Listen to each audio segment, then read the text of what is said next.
Chapter 5 The BFG The giant picked up trembling Sophie with one hand and carried her across the cave and put her on the table. Now he really is going to eat me, Sophie thought. The giant sat down and stared hard at Sophie. He had truly enormous ears. Each one was as big as the wheel of a truck, and he seemed to be able to move them inward and outward from his head like he wished. "I is hungry," the giant boomed.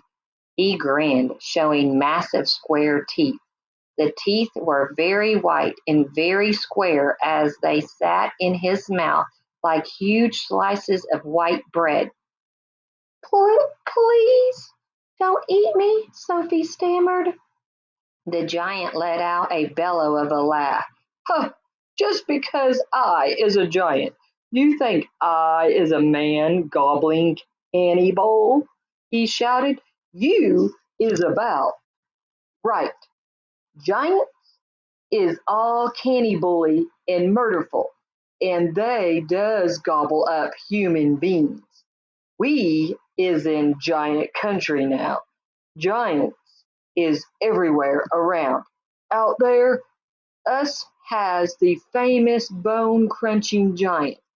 Bone-crunching giant crunches up two whiffling human beings for supper every night. Noise is ear-bursting. Noise of crunching bones goes crackety-crack for miles around." "Ouch," Sophie said. "Bone-crunching giant only gobbles human beings from turkey," the giant said. "Every night Bone Cruncher is galloping off to Turkey to gobble Turks." Sophie's sense of patriotism was suddenly so bruised by this remark that she became quite angry. "Well, why Turks?" she blurted out. "What's wrong with the English?" "Bone-crunching giant says Turks is tasty ever so much juicier and more scrumdiddlyumptious. Bone Cruncher says Turkish human beings has a glamourly flavor. He says Turks from Turkey is tasting of turkey." "I suppose they would," Sophie said. "Of course they would," the giant shouted. "Every human being is diddly and different. Some is scrumdiddlyumptious, and some is yucklicious. Greek is all full of yucklicious. No giant is eating Greeks ever." "Why not?" Sophie asked. "Greeks from Greece is all tasty greasy," the giant said. "I imagine that's possible too," Sophie said. She was wondering with a bit of tremble what all this talking about eating people was leading up to. Whatever happened, she simply must play along with this peculiar giant and smile at his jokes. But were they jokes? Perhaps the great brute was just working up an appetite by talking about food. "As I am saying," the giant went on, "all human beings is having different flavors. Human beings from Panama is tasty very strong of hats." "Why hats?" Sophie said. "You is not very clever," the giant said, moving his great ears in and out. "I thought all human beings is full of brains, but your head is emptier than a boondoggle." "Do you like vegetables?" Sophie asked, hoping to steer the conversation toward a slightly less dangerous kind of food.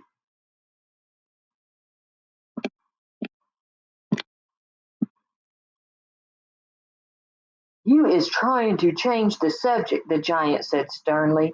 "We is having an interesting babblement about the taste of human being. The human being is not a vegetable."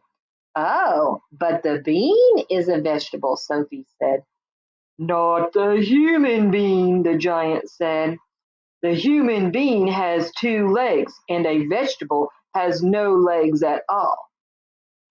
Sophie didn't argue anymore. The last thing she wanted to do was to make the giant cross. The human being, the giant went on, is coming in dillions of different flavors. For instance, human beings from Wales is tasting very whooshish of fish. There is something very fishy about Wales. You mean whales? Sophie said. Whale is something quite different. Wales is Wales, the giant said. Don't gobblefunk around with words. I will now give you another example. Human beings from Jersey has a most disgustable woolly pickle on the tongue, the giant said. Human beings from Jersey is tasting of carnigans. You mean jerseys? Sophie said. You are once again gabble-funking, the giant shouted. Don't do this. This is a serious and snitching subject. May I continue? Please do, Sophie said. Danes from Denmark is tasting ever so much of dogs, the giant went on. Of course, Sophie said. They taste of Great Danes. Wrong, cried the giant, slapping his thigh. Danes from Denmark is tasting doggy because they is tasting of Labradors. Then what do people of Labradors taste of? Sophie asked. Danes, the giant cried triumphantly. Great Danes! Aren't you getting a bit mixed up? Sophie said. I is a very mixed up giant, the giant said, but I does do my best, and I is not nearly as mixed up as other giants. I know one who gallops all the way to Wellington for his supper. Wellington, Sophie said. Where is Wellington? Your head is full of squash flies, the giant said. Wellington is in New Zealand.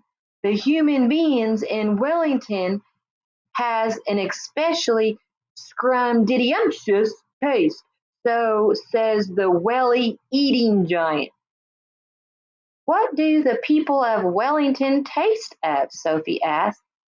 Boots, the giant said. Of course, Sophie said. I should have known. Sophie decided that this conversation had now gone on long enough. If she was going to be eaten, she'd rather get it over and done with right away than be kept hanging around any more. What kind of human beings do you eat? She asked, trembling. Me? Shouted the giant, his mighty voice making the glass jars rattle on the shelves. Me gobbling up human beings? This I never. The others, yes. All the others is gobbling them up every night, but not me. I is a freaky giant. I is a nice and jumbly giant. I is the only nice jumbly giant in the giant country.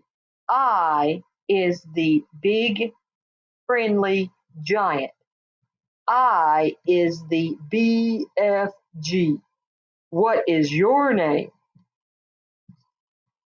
My name is Sophie, Sophie said, hardly daring to believe the good news she had just heard. Hi, in your Flipgrid, go back and make some notes about what connections there were between Great Danes and the ones that were in Wellington, possibly. What did the Jersey ones eat? Just go back and make some comments about those. That's kind of interesting.